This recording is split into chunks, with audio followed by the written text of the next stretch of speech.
Morning, how are you? It's Caroline from Complete Fitness and Wellbeing with your 5 moves in 5 minutes on this Friday morning. And as it's Friday, it is our balance and strength 5 moves that we do in our 8 o'clock class. Every week we work on set movements that we can progress each week, see how we develop those.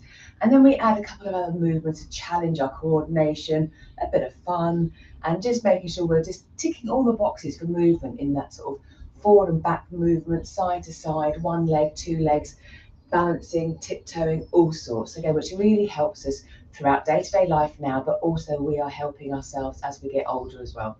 Hoping, we reduce the risk of injuries and falls because we've got the skills and the ability to help ourselves if that sort of thing happens. As always, if you're going to join in, make sure you're feeling fit and well. And again, as balance is involved, have something close by to hold on to whether it's just to rest a fingertip or to hold on. Start where you're at, use what you need to feel comfortable, safe and secure. And as always, clear safe space.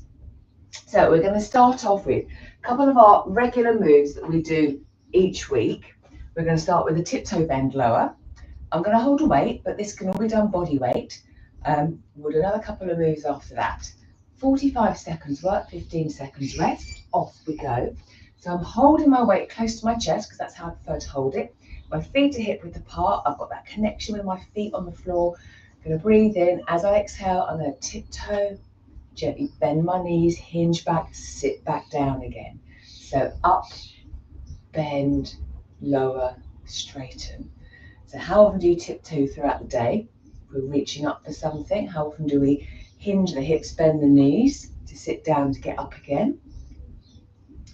This is just a nice movement to slowly ease into it, noticing each of the joints, the hips, the knees, the ankles, the toes. How do they feel? How are they moving?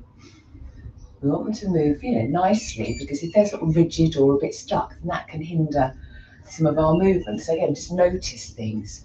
Next move, we're going to do the same movement, tiptoe, bend and lower, but in a split stance. So again, my feet are hip width apart. I'm going to take a step back. My feet are nicely flat on the floor, so they'll return there. But I'm going to tiptoe this way, and then bend, and then lower and straighten. So again, I've changed my stance a little bit. I'm also just going to be conscious of where are my knees going. Hopefully sort of fairly forward facing, but if you feel they're really wobbling and coming in, can we try and keep them in line with the hips? So again, those glute muscles are then helping us and doing their job. Maybe you have a focal point, just looking ahead, which helps. Maybe, if you're comfortable, we could look left to right. Notice the difference and pause. Brilliant. One more that we do in our regular movements is our heel toe, heel toe. So we have our feet hip width apart, we walk, we do that. But what happens if we want to change our stance and we've got to walk along a curve? We've got to change that. So we want to sort of practice getting used to that movement. So I'm literally feeling my big toe against my heel against my big toe or toes. Visualizing perhaps a tightrope.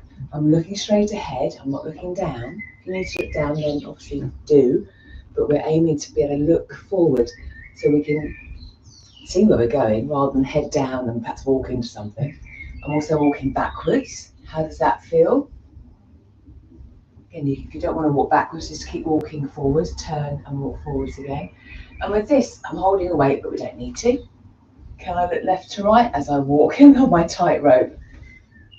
I can, but it's not easy. A little bit of a challenge, but again, that's good. Right, have a pause from there. Then, using our ball to incorporate some hand-eye coordination, which again is great, I'm going to stand on one leg. It could be I rest my other leg, toe on the floor, I hover. And what I'm aiming to do is play catch. So from my right hand to my left, as you can see, my left foot is having to adapt to keep me reasonably upright. So my foot, big toe, little toe, here in the foot, I'm aiming to feel that, tricep, tripod effect, whilst my upper body is doing something completely different. The body has got to adapt to what's going on above it, around it. And again, if we don't want to throw the ball, we could just pass. Maybe that could be enough just to start with, because again, we're following that, so that's changing the balance of our gaze. Same as if we're looking up and looking down. So we will do the other side as well. And then last move I want to show you is basically we're going to start in a kneeling position, come up to standing, go into a single leg hinge, into a knee high and back down again. So a reasonable sequence. Again, you can take what you want from this one. So I'm going to start in my kneeling lunge position, pushing up. So I'm coming up, maybe pause. Then I'm going to bring my right knee up. So again, balancing on that one leg. Then I'm going to take the right leg back and begin to hinge. I'm aiming to bring my right leg up as far as is comfortable whilst my left leg is stabilising us. And then I'm going to come back, put the foot down. My right leg now will be the leading leg. I'm going to kneel, come back up, knee high. Can I then take the leg behind, begin to hinge? You could break that movement down. If we didn't want to take this hinge all the way back, we could have the foot set back and again just hinge, because we're still working on changing our stance and balance, and then coming back up again. So we will just continue that on both sides for about 45 seconds. So begin again, up and get down again.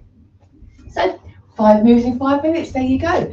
Let me know how you get on. Let me know how your balance is. Are you taking into account with your training, with your day-to-day activities? You may be doing more than you realise, so just notice and let me know how you get on. If you want to join us for a class, as always, drop me a message and we can have a chat, and it would be great to see you live. See you soon. Take care. Bye.